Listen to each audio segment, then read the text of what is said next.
It is Wednesday, July 26th, 2023, and welcome to episode 242 of Fault Lines and the third episode of our Summer of AI series, Breaking Barriers, Understanding the AI Revolution. I'm Morgan Viña, NSI Senior Fellow, and today I'm speaking with Sue Gordon.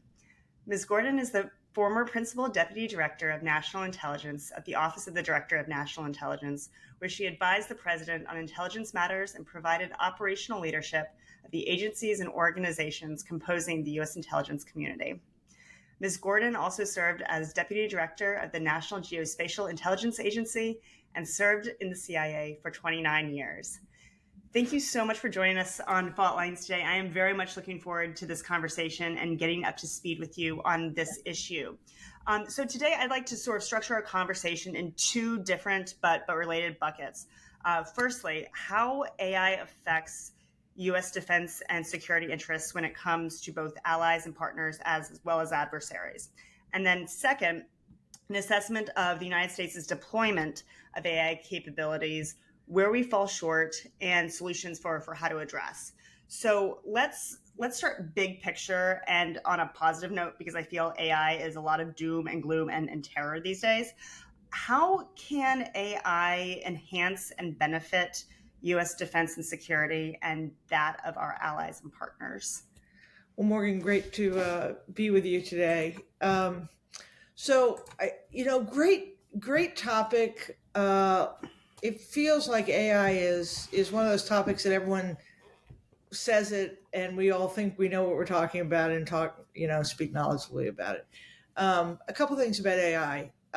One is it isn't a monolith, right? There are just a whole bunch of technologies and models and processes involved in this big bundle called AI. And so it's everything from a subsystem in a bunch of other processes that do things.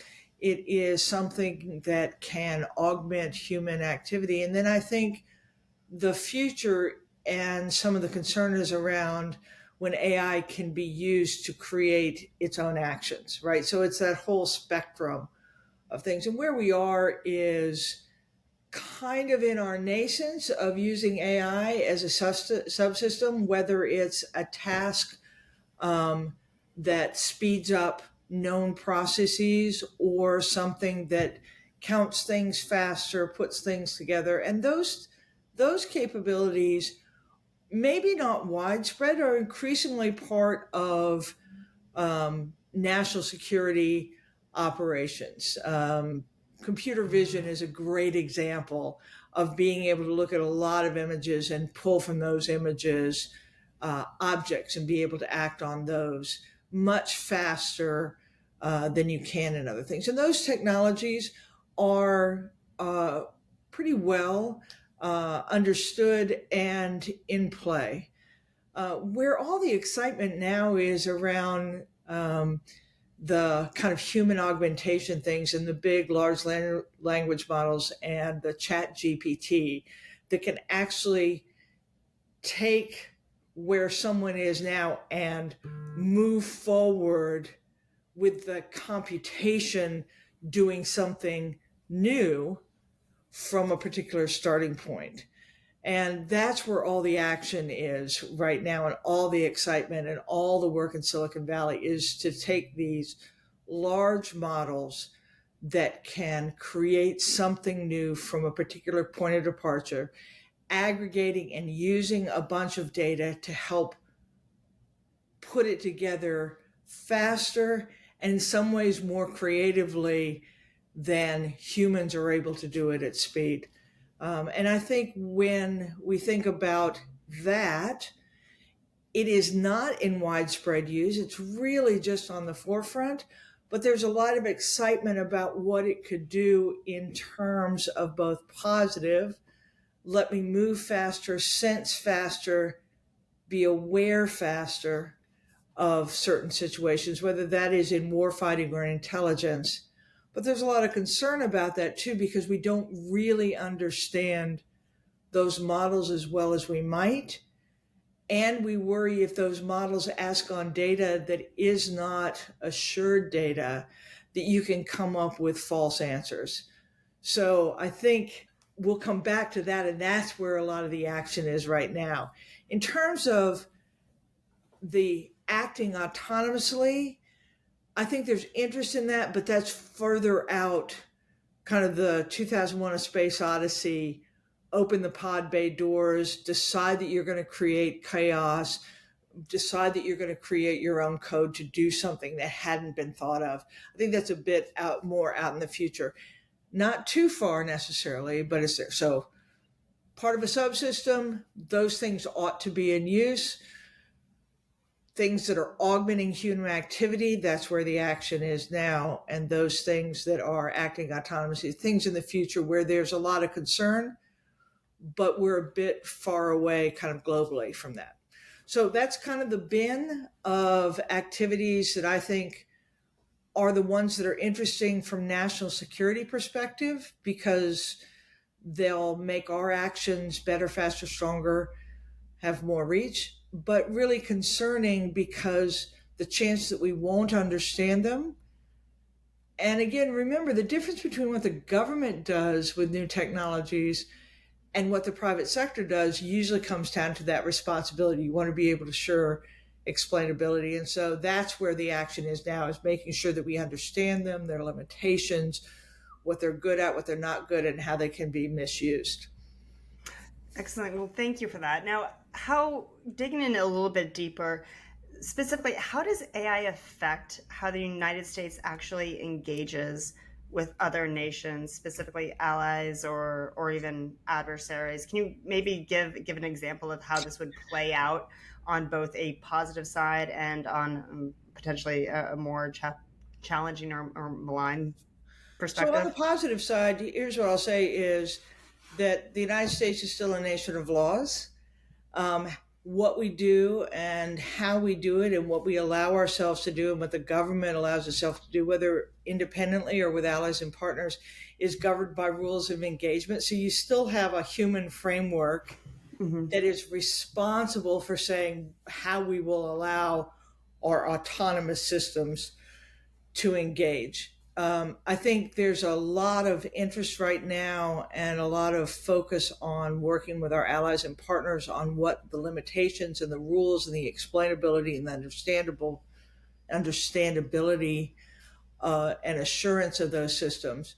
But think today that that is governed by the same rules of engagement, same willingness to go, how far we're willing to go without human intervention. So it's still that nation of laws and agreements that govern what we do.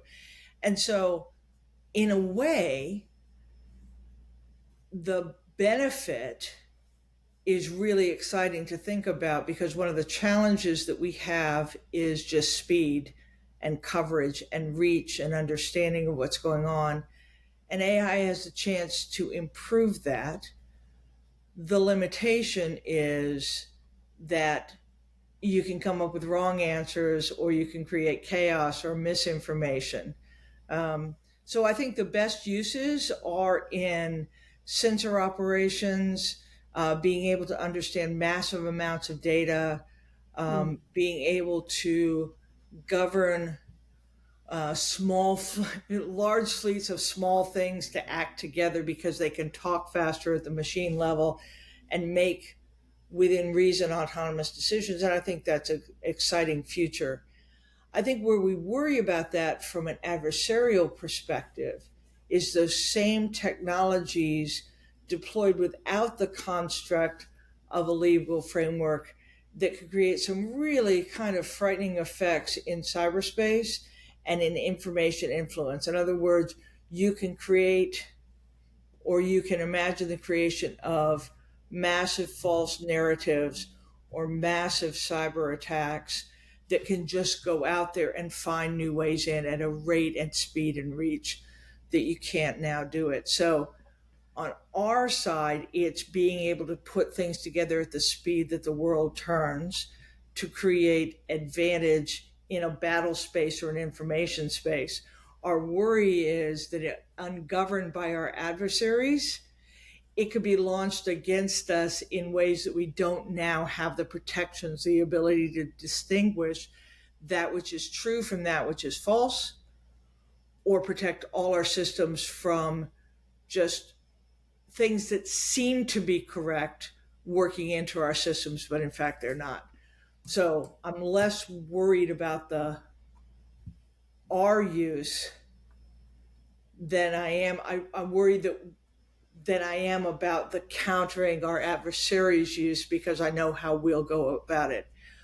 Mhm. What I guess one of the things I do think, and we'll probably talk about this later, is that need to assure in a technology that is moving this quickly could turn out to be a something that over governs our understanding and potential use of this really exciting technology. So weirdly, in our interest of being sure, we actually are too slow to find out what the positive uses are for us. So it's an interesting tussle. So I'm actually going to go off script here, but the UN wonk in me can't help but ask: do you see a convention, an international convention on AI in the future? I have my personal feelings about how effective these international agreements are, but do you think that's in the cards?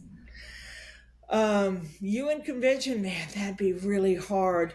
Agreements amongst allies and partners. I think really this is one of the biggest changes for the US is historically the government has stayed out of standards bodies, choosing to let the private sector be the one that drives those standards. And we've benefited from that because the US has been the technology leader.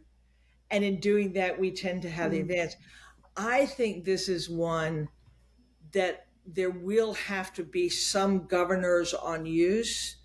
And so you'll see US and allies and partners wanting to kind of huddle together for warmth and saying, no, no, no, these are the standards that we think have to govern our use. You might not get one that governs everyone because what is international law anyway, but governs how we and our partners decide that we want to advance it. And I think there's some opportunities to do that. AUKUS is a really good opportunity where we're establishing new partnerships with new technologies to say, yeah, let's go ahead and take on this idea of security and assurance frameworks around AI with that group of people that we've already decided that we want to be part of the same team. No, that's a really good point. Thank you. I want to turn back to one of the points that you mentioned earlier about the human element Mm-hmm. and the role that human oversight Yeah. has to play in AI. Um, when I think of some of the best countries who have the most advancements in this space, I think is Israel in particular. Right. And I think back to the May 2021 Israeli conflict with Gaza. And Israel itself had described this as the first artificial intelligence war. They employed AI algorithms and machine learning paired with human intelligence analysts who flagged and reviewed potential targets. The IDF then synthesized this data into pre-conflict target folders that were significantly more detailed, accurate, and timely than during the conflict in 2014. They were then able to match these targets with PGMs, right, and neutralize them.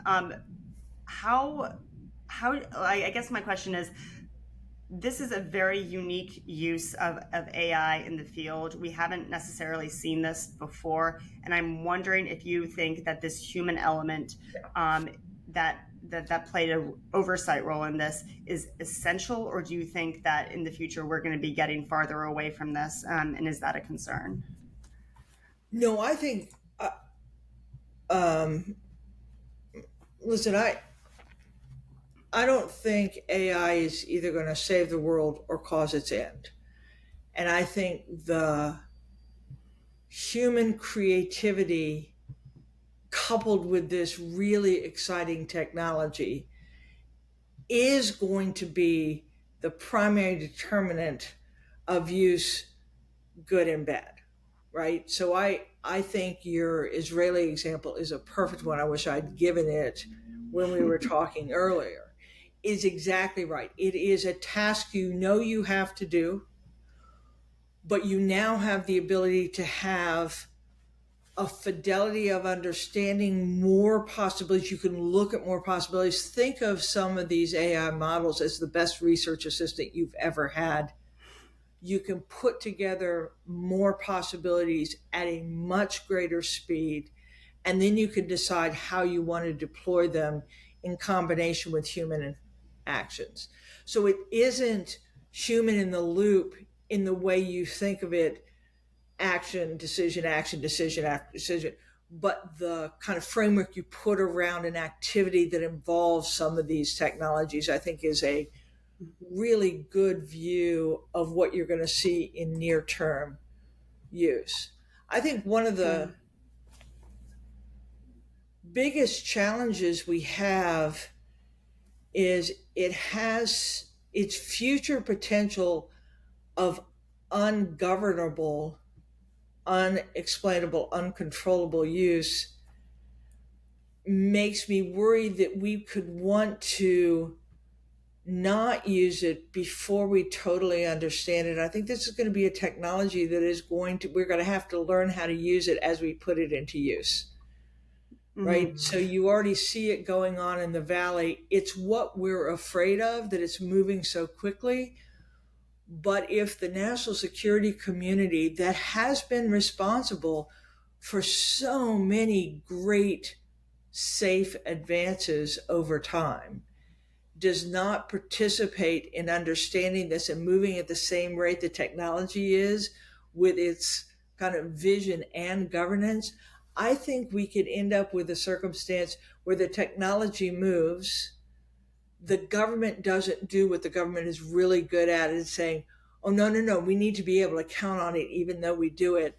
And we would try and layer that governance on after the fact, and I think that would be a problem. So if I think of one of the greatest challenges, mandates, and imperatives for the national security community is to not be so afraid of what we don't fully understand that we don't even participate in kind of stretching the use cases. And I think what it'll come down to, Morgan, is choosing those technologies where we understand the risk and we can bear the risk, and then try and put that into use and put frameworks, rather than viewing all of it as the same thing and we're not going to do any of it until we can define it all. And so to me, this is going to be kind of an exploration of, yes, we understand that.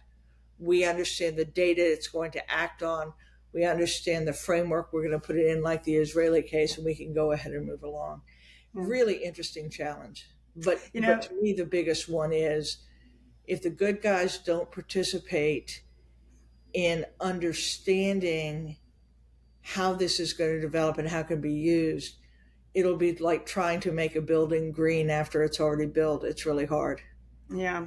So if anything, the recommendation I'm going to go back to Jamil with on this is that Sue Gordon says to fire all the research assistants and employ Chat GPT.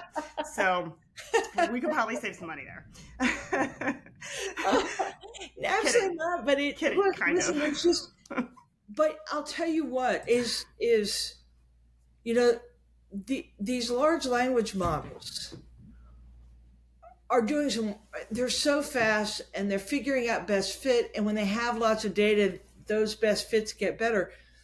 But it isn't creating new, right? It's finding best of the available data. And so when I said it's like the best research assistant you've ever had, that's not actually true. But it can do average tasks super fast to put something in front of it that allows you to make your next human decision against it. Got it. Yeah, no, I think I heard somewhere that ChatGPT has the, I guess, the research and writing ability of a really advanced junior high school. So I'm going to go with that. It does average. It does smoothed average really well. Mm-hmm. And for some tasks that demand speed and reach, that's really good. For others, that's nowhere close. Right. And so determining, when I say understanding which tasks can be matched with which risk, is actually where the real game is going to be. Mm-hmm. So, looking sort of more inward about the United States' defense capabilities, and Mm-hmm. particularly on AI military technology, where is the U.S. falling short here, and where are we leading in AI technology? What obstacles might we have to overcome to maintain our leadership position in AI?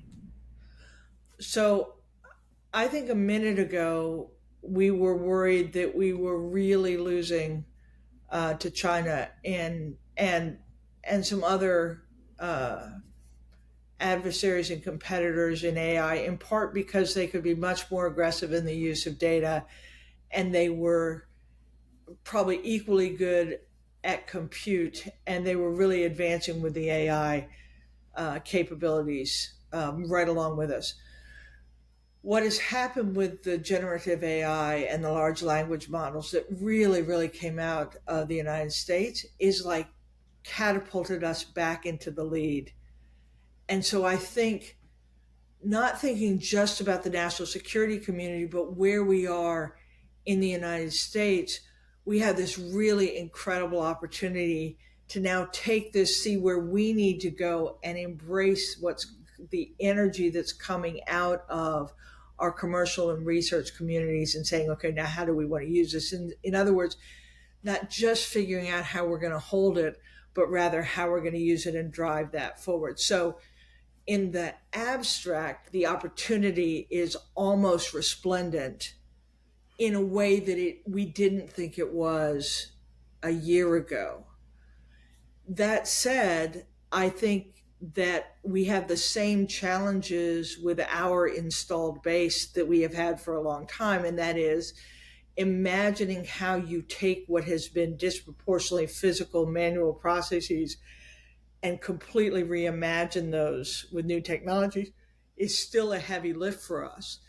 Moreover, our budgeting process is really geared to maintain the current and to take risk with the future. And it's almost like with this technology, we're going to have to take within the department and with the national security community, find a way to take risk with the present in order to really invest in the future as we need it. So on the one hand, I think the US is newly super well positioned to take advantage of this moment in ways that we have historically, from stealth technologies to materials technologies to other things, over to satellite technologies and all the things that we've done well with that. But only if we seize it. And seizing it will be difficult because of the same challenges we have in turning over old models to a new world. And Sue, as we say on Fault Lines, that's a wrap. Thank you so much for joining us on Fault Lines and for our Summer of AI series Breaking Barriers, Understanding the AI Revolution. Thanks to Brooke Agacon and Angela Mangione from NSI, and Claude Jennings for their help in producing today's episode. Fault Lines is also now on YouTube, so you can see our smiling faces. And if you like what you heard, don't forget to rate, review, subscribe, and share with all of your friends from where you get your podcasts.